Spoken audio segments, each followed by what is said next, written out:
कुरुक्षेत्र का मैदान। युद्ध शुरू होने से ठीक एक रात पहले धरती पर असंख्य रथ, आकाश में अशुभ संकेत और चारों ओर केवल युद्ध की प्रतीक्षा। हवा में शंखनाद की गूंज बाकी थी, लेकिन नीति अपना निर्णय पहले ही लिख चुकी थी। उसी समय युद्ध भूमि से थोड़ी दूर एक पहाड़ी की चोटी पर एक युवा योद्धा खड़ा था। उसके कंधे पर धनुष टिका था, पीठ पर तरकश जिसमें केवल 3 तीर, चेहरे पर भय नहीं, आंखों में कोई द्वंद्व नहीं, बस अजीब सी शांति। उसका नाम था बार्बरिक। बार्बरिक किसी भी सेना का हिस्सा नहीं था, न पांडवों के साथ न कौरवों के साथ। फिर भी उस रात कुरुक्षेत्र का सबसे शक्तिशाली योद्धा वही था। वह घटोत्कच का पुत्र था और भीम का पौत्र। बाल्यकाल से ही उसने तपस्या का मार्ग चुना। उसकी कठोर साधना से प्रसन्न होकर भगवान शिव ने उसे वरदान दिया 3 दिव्य तीर। पहला तीर जिन्हें मारना हो उन्हें चिन्हित करता, दूसरा तीर जिन्हें बचाना हो उन्हें अलग करता, तीसरा तीर पहले 2 तीरों से चिन्हित सभी को एक ही क्षण में नष्ट कर देता। 3 तीर और पूरे युद्ध को समाप्त करने की शक्ति। बार्बरिक युद्ध देखने आया था,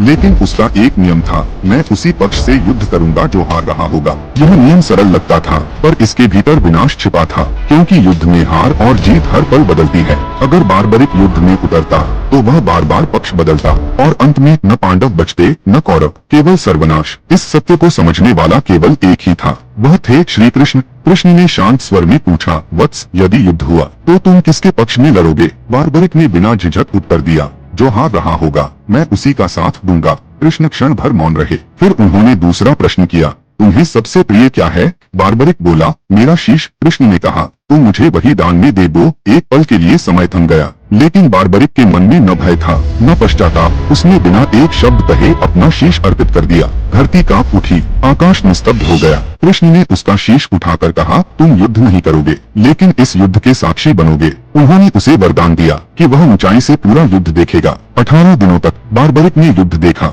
उसने देखा नीति को, बलिदान को और धर्म के मूल्य को। जब युद्ध समाप्त हुआ, कृष्ण ने पूछा, कहो इस युद्ध को किसने जिताया? बार्बरिक ने उत्तर दिया, आपने, आपकी बुद्धि ने, आपकी नीति ने। कृष्ण मुस्कुराए। जो योद्धा युद्ध को एक क्षण में समाप्त कर सकता था, वह युद्ध किए बिना ही अमर हो गया। आज वही बार्बरिक खाटू श्याम के नाम से पूजे जाते हैं। कमेंट में जय श्री कृष्ण जरूर लिख कर जाना।